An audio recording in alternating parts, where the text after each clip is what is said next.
रामविलास पासवान के लिए राजनीति में अपनी जगह बनाना आसान नहीं था, लेकिन वो तो जमीन पर संघर्ष करके अपने लिए जगह बनाने वाले नेता थे। तभी तो बिहार में जगजीवन राम के बाद दलित चेहरे के रूप में कोई चेहरा चमकता रहा तो रामविलास पासवान थे।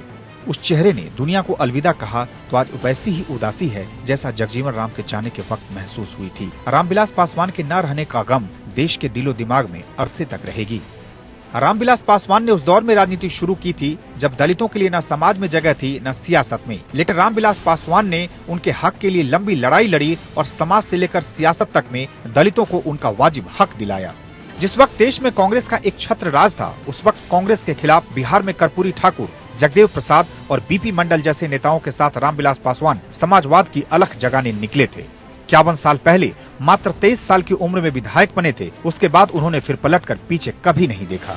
1977 में हाजीपुर से जब पहली बार लोकसभा के लिए चुने गए तो रिकॉर्ड वोट से जीत हासिल की। उस जीत के रिकॉर्ड को 12 साल बाद खुद पासवान ने ही तोड़ा जब 1989 में वो हाजीपुर से ही चुनाव जीते।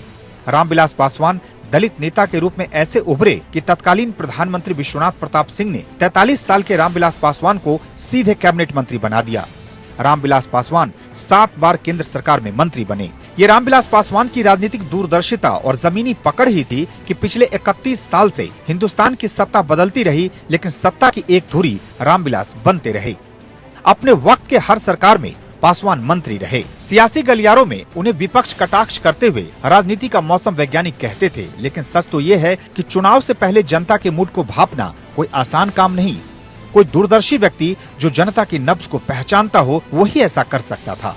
पासवान ने कभी भी चुनाव के बाद गठबंधन नहीं किया, बल्कि चुनाव से पहले उन्होंने गठबंधन किया और हर बार जिस गठबंधन को उन्होंने चुना उसने जीत हासिल की। वीपी सिंह से लेकर प्रधानमंत्री मोदी तक 6 प्रधानमंत्रियों के साथ रामविलास पासवान ने काम किया।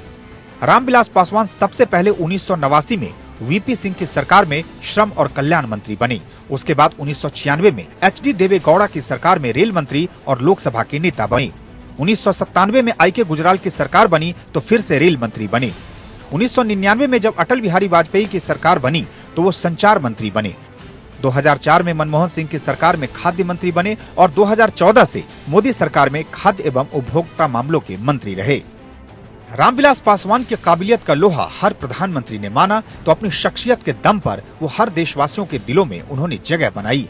संयोग देखिए कि जिस लोकनायक जयप्रकाश नारायण को रामविलास पासवान अपना आदर्श मानते थे, उनकी ही 41वीं पुण्यतिथि पर पासवान ने भी इस दुनिया को अलविदा कहा। Bureau report.